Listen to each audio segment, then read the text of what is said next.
할렐루야, 화요 물주기 기도회로 모인 모든 우리 말씀이들을 주님의 이름으로 환영합니다. 오늘은 조금 기술상의 문제가 있어서 줌으로 보는 화면에 제 얼굴이 같이 안 나오게 되었습니다. 조금 불편할지라도 화면을 함께 보면서 오히려 또 제 얼굴이 보이지 않으면 더 기도하기 편할 수도 있다고 생각을 하거든요. 조금 불편할지라도 화면을 보면서 또 같이 기도의 은혜를 풍성하게 누리는 시간이 되면 좋겠습니다. 지난주에 오랜만에 함께 아브라함의 이야기를 다시 살펴보았습니다. 지난주에 우리는 창세기 21장 1절부터 7절까지의 말씀을 통해 비웃음을 웃음으로 바꾸시다라는 주제로 하나님의 말씀을 살펴보았죠. 아브라함의 인생을 딱 한마디로 요약한다면 이렇게 요약할 수 있을 것 같습니다. 하나님의 약속을 믿고 오래 참음으로 기다리는 인생. 하나님은 아브라함을 만나 주시고 그에게 세 가지 약속을 주셨습니다. 아브라함에게 땅과 자손과 복을 주시겠다고 약속하셨죠. 복은 그의 인생 가운데 늘 함께 있었지만 실제로 아브라함에게 땅과 자손이 주어지기까지는 꽤 오랜 시간이 걸렸습니다. 그 중에서도 약속의 자손을 받는 문제에 있어서는 아브라함이 적어도 52년을 참아야 했다고 성경은 이야기를 하고 있죠. 이 25년을 기다린다고 하는 것이 아브라함에게 얼마나 어려운 시간이었을까요? 10년만 돼도 우리 인생에서 결코 짧지 않은 시간인데 무려 25년 가까이나 이루어지지 않는 하나님의 말씀을 끝까지 신실하게 믿고 기다린다는 것은 아브라함에게도 무척 어려운 일이었을 것입니다. 그래서 아브라함의 이 이야기를 잘 살펴보면 실제로 아브라함의 믿음이 강할 때도 있었고 약할 때도 있었던 것이죠. 무엇보다 이 자녀의 출산 가능성은 시간이 흐를수록 희박해진다는 것이 문제였습니다. 아브라함이 처음 가나안 땅에 왔을 때 그가 65세였을 때도 그 가능성은 희박했지만 이제 그가 100세나 되고 난 뒤에는 더더욱 자녀를 출산할 가능성이 없는 것이죠. 자, 그 가운데에서 하나님께서 어떤 은혜를 베풀어 주시는지를 성경이 기록하고 있는 거예요. 먼저 성경이 보여주는 것은 아브라함과 사라 모두 100세와 90세가 되었을 때 하나님의 약속을 온전히 믿지는 못했다는 것입니다. 성경은 아브라함이 하나님의 약속을 들을 때 차하크 웃었다는 사실을 보여줍니다. 하나님께서 사라에게 아들이 있을 것이다라고 말씀하시니까 늙은 자신과 사라로부터 어떻게 자녀가 나올 수 있겠는가 하면서 속으로 비웃음을 흘렸던 것이죠. 그러면서 아브라함이 했던 이야기는 어, 새로운 자녀가 출산하는 것은 됐으니까 이스마엘이나 하나님 앞에서 잘 살게 해주세요라고 간구했던 거예요. 이것은 어떻게 보면 욕심을 버린 겸손의 표현 같아 보이기도 하지만 사실은 하나님의 말씀을 진짜 사실로 믿지는 못하는 불신을 고급스럽게 잘 포장해 놓은 것일 뿐이죠. 성경은 사라도 마찬가지였다고 이야기를 합니다. 사라도 하나님께서 찾아와 내년 이맘때쯤에 사라에게 아들이 있으리라 말씀하셨을 때 그 말을 듣고 속으로 비웃었습니다. 어, 내가 이렇게 늙어서 기력이 없고 내 주인도 늙었는데 내게 과연 그런 기쁜 일이 있겠는가? 있겠는가? 이 실소를 흘렸던 것이죠. 이렇게 성경이 보여주는 것이 무엇이냐면 믿음의 조상이라고 불렸던 아브라함과 사라 모두 하나님의 약속을 끝까지 믿고 기다리기에는 충분하지 않았다는 거예요. 그들의 믿음이 작아서가 아닙니다. 인간의 이성으로 또 인간의 능력으로 하나님의 말씀을 믿기에는 턱없이 부족하다는 것을 성경이 보여주고 있는 거예요. 실제로 우리도 그렇죠. 우리도 하나님을 안 믿고 있다고 말하기는 어렵지만 그분의 모든 것을 다 믿고 있다고 말하기는 어려울지도 모릅니다. 왜냐하면 우리가 성경에 기록된 하나님의 말씀을 진짜 사실로 다 믿는다면 절대 지금과 같이 살지 않을 거거든요. 만약 우리가 십자가를 정말 믿는다면 우리는 하나님으로부터 우리가 정말 용서받은 것과 죄인의 자녀에서 벗어나 죄인의 신분에서 벗어나 의인으로 이렇게 입양된 것을 우리는 실제로 믿을 수 있겠죠. 그렇기 때문에 우리는 이 땅을 살아갈 때 더 이상 종의 마음으로 살지 않고 자녀의 심정으로 살아가게 되는 것입니다. 하나님께서 정말로 우리를 사랑하시는 것을 마음으로 믿는다면 우리는 어떠한 때에도 심지어 고난을 당하는 때에도 그분의 선하심 앞에서 흔들리지 않을 수 있겠죠. 예수님이 부활하신 것과 하나님 우편에 앉으신 것을 정말로 믿는다면 눈앞에 보이는 일들이 내 뜻대로 되지 않을지라도 여전히 우리를 선하게 인도하시고 다스리시는 그분의 섭리를 신뢰할 수 있을 거고요. 예수님이 다시 오실 것과 우리에게 영원한 생명을 주실 것을 믿는다면 우리는 이 땅의 것들을 먼저 구하지 않고 온전히 먼저 그의 나라와 그의 의를 구하는 삶을 기꺼이 살아가게 될 것입니다. 만약 우리가 성령이 말하는 그러한 삶을 제대로 살아가고 있지 못한다면 이유는 사실 한 가지죠. 우리가 성경에 있는 모든 말씀을 다 진짜 사실로 믿고 있지는 못하다는 거예요. 하나님이 우리 인생을 책임지신다라고 말로는 고백하지만 마음 한켠에서는 정말 그러겠어? 이런 불신과 비웃음을 품고 있는 것입니다. 그렇기 때문에 우리에게 은혜가 필요합니다. 왜냐하면 만약 하나님께서 주신 이 믿음의 길을 끝까지 완주하는 것이 우리 믿음에 달린 일이라면 우리 중 누구도 이 길을 끝까지 완주할 수 있는 사람이 없을 거기 때문이에요. 다행히도 성경은 하나님께서 우리에게 우리가 끝까지 참고 인내할 수 있도록 은혜를 주신다고 증언합니다. 그 은혜를 우리는 견인의 은혜라고 부르는 것이죠.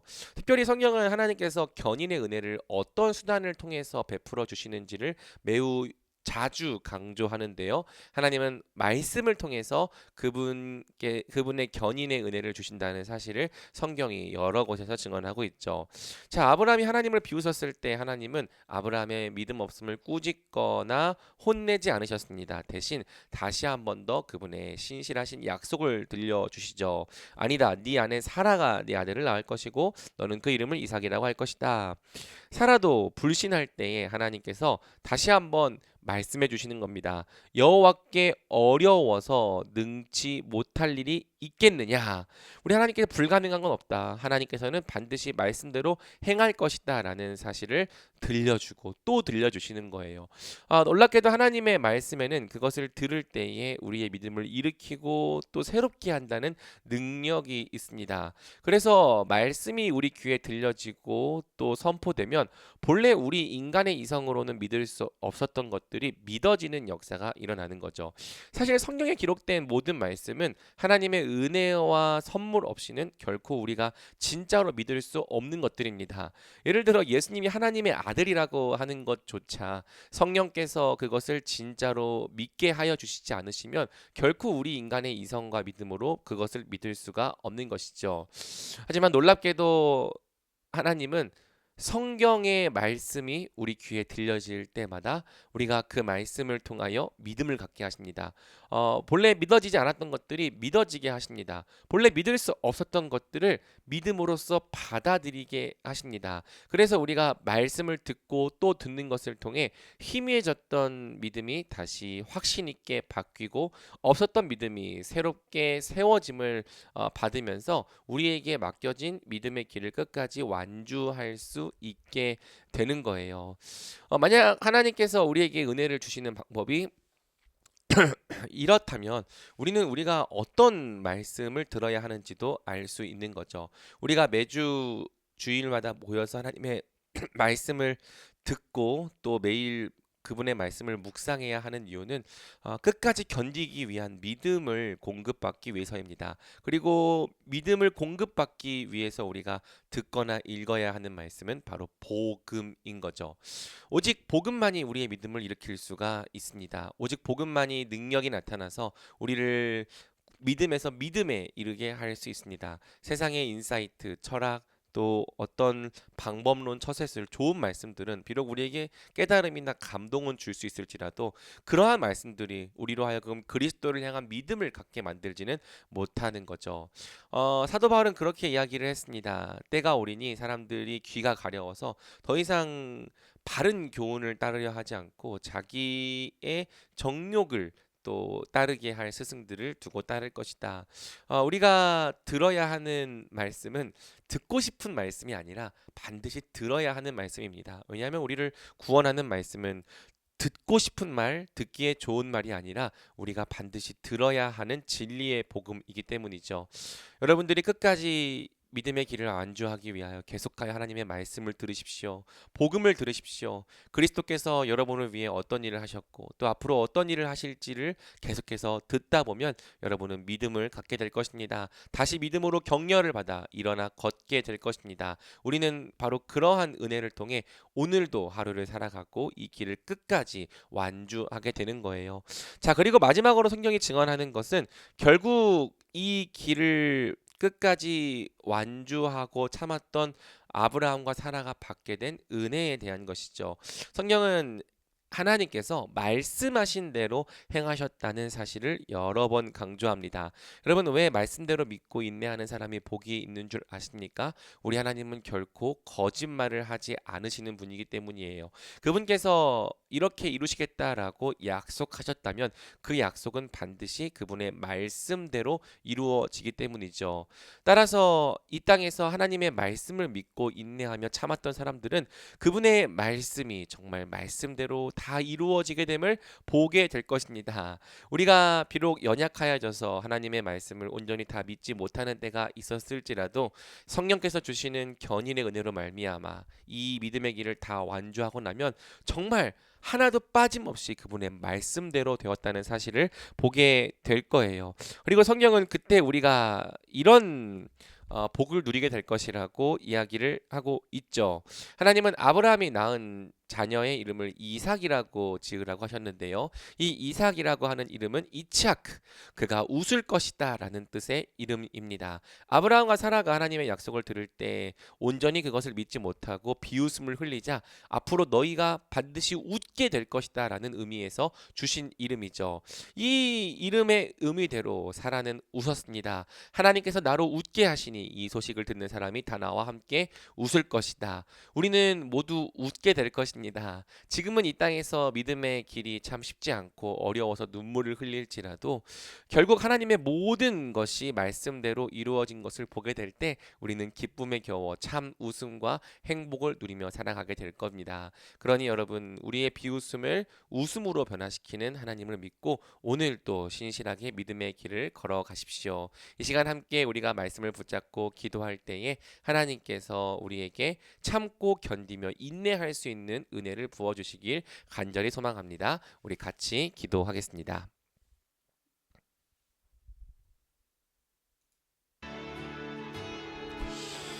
자, 우리 첫 번째로 기도할 때에는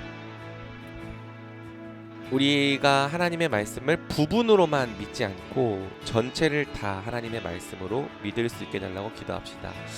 내가 믿고 싶은 부분만을 믿어왔다면 또 믿을 수 없는 부분에 대해서는 그것을 진짜 진리로 받아들이지 않으며 거기에 우리의 삶을 헌신하지 않았다면 이 시간 같이 회개하면 좋겠습니다. 그리고 하나님이 주신 모든 약속과 말씀을 다 참된 것으로 받아들이게 하여 달라고 이 시간 함께 은혜를 간구합시다.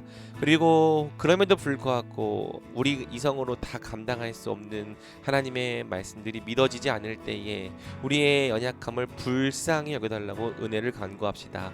성경은 우리가 믿음 없음을 도우소서 외치라고 명령합니다. 이 시간 함께 우리의 믿음 없음을 도와달라고, 우리의 믿음을 꾸짖지 아니하시고 도와달라고 간구할 때 우리에게 믿음을 후히 주시는 하나님을 의지하며 나아가면 좋겠습니다. 이 시간 같이 우리에게 믿음을 달라고, 은혜를 달라고 같이 간구하며 기도로 나아가겠습니다.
다음으로 기도할 때에는 특별히 말씀을 통해 우리를 일으키시고 또 우리의 연약한 믿음을 격려하시는 은혜가 부어지도록 같이 기도합시다.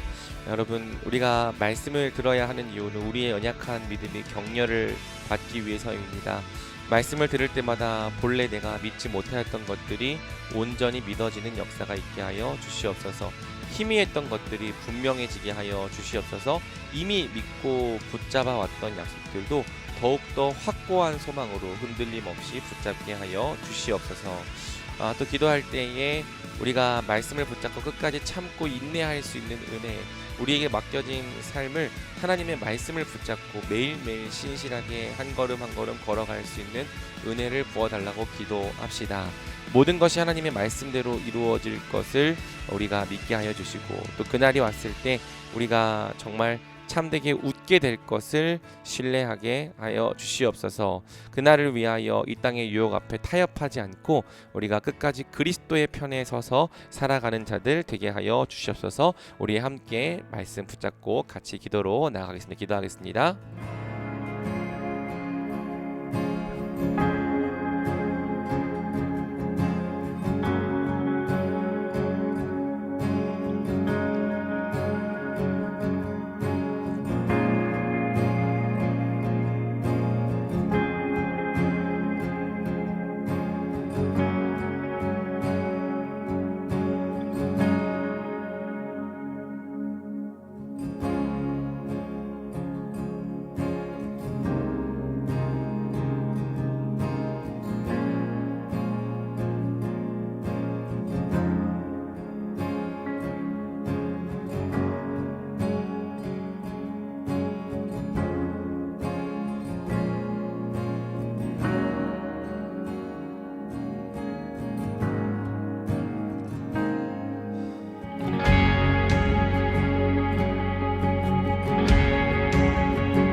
우리 다음으로 기도할 때에는 우리 말씀을 교회에 적용하며 같이 기도하겠습니다.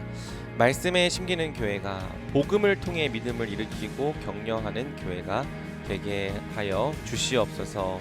사람들이 듣고 싶은 말을 전하는 교회가 아니라 우리를 구원하는 진리의 복음을 전파하는 교회가 되게 하여 주시옵소서. 그 사명에 헌신하고 물러서지 않는 교회가 되도록 교회를 위하여 또 말씀의 선포자인 저를 위해서 같이 기도해 주시면 좋겠습니다. 그리고 진리의 복음이 선포될 때마다 복음을 참되게 믿는 역사가 일어나게 해달라고 같이 기도합시다. 믿음은 들음에서 나며 들음은 그리스도의 말씀으로 말미암았다라고 하나님께서 약속하여 주셨는데, 정말 그 약속처럼 진리의 복음이 선포될 때마다 복음을 참되게 믿는 역사가 풍성히 일어나게 하여 주시옵소서. 예수님을 인격적으로 만나는 은혜를 허락해 주시고 또 희미해졌던 믿음이 다시 분명해지게 하여 주시며 복음을 통해 믿음으로 용기를 내게 하여 주시고 눈앞에 놓여있는 문제와 상황도 뛰어넘게 하여 주시옵소서. 끝까지 참고 인내하며 이 땅의 길을 완주할 수 있는 은혜가 매주 복음을 통해 풍성하게 부어지는 교회가 되게 달라고, 그러한 역사가 일어나게 달라고 우리 같이 교회를 위해서 같이 기도하겠습니다. 기도합니다.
우리 다음으로 기도할 때에는 매주 기도하는 통상의 기도 제목으로 같이 기도합시다. 모든 성도들을 위해서 같이 기도할 때 하나님께서 친히 우리 성도들 한 사람 한 사람의 영과 육, 삶의 모든 문제와 상황을 돌보아 주시기를 기도하면 좋겠습니다. 추상적으로 성도들이라고 기도하기보다는 여러분들이 또 생각나는 이름과 또 기도 제목이 있다면 그 기도 제목을 실제로 언급해가며 기도하면 좋겠습니다. 또 매주 함께 드리는 예배가 늘 신령과 진정으로 드리는 예배가 되게 하여 주시길, 마른 뼈가 살아나고 영혼이 소생되는 예배가 되게 하여 주시길 같이 기도합시다. 이번 주에는 특별히 천안 번지는 교회 목사님 문준섭 목사님이 오셔서 말씀을 전하실 텐데 우리 교회 모두 또 목사님 모두 풍성한 은혜를 누리는 시간이 되게 달라고 같이 기도하면 좋겠습니다. 함께 말씀에 심겨갈 영혼들을 매주 보내주시도록, 또 오기만 하는 것이 아니라 교회에 잘 정착할 수 있도록 정착한 영혼들이 함께 한 믿음과 하나의 스피릿 안에서 자라갈 수 있도록 같이 은혜를 간구합시다. 그리고 우리가 결국 말씀으로 복된 사람이 되어 세상에서 복을 흘려보내는 자로서 살아갈 수 있게 하여 달라고 이 시간 함께 또 들은 이 시간 함께 또 같이 기도하겠습니다.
지금부터 20분간은 각자 개인 기도하는 시간 갖겠습니다.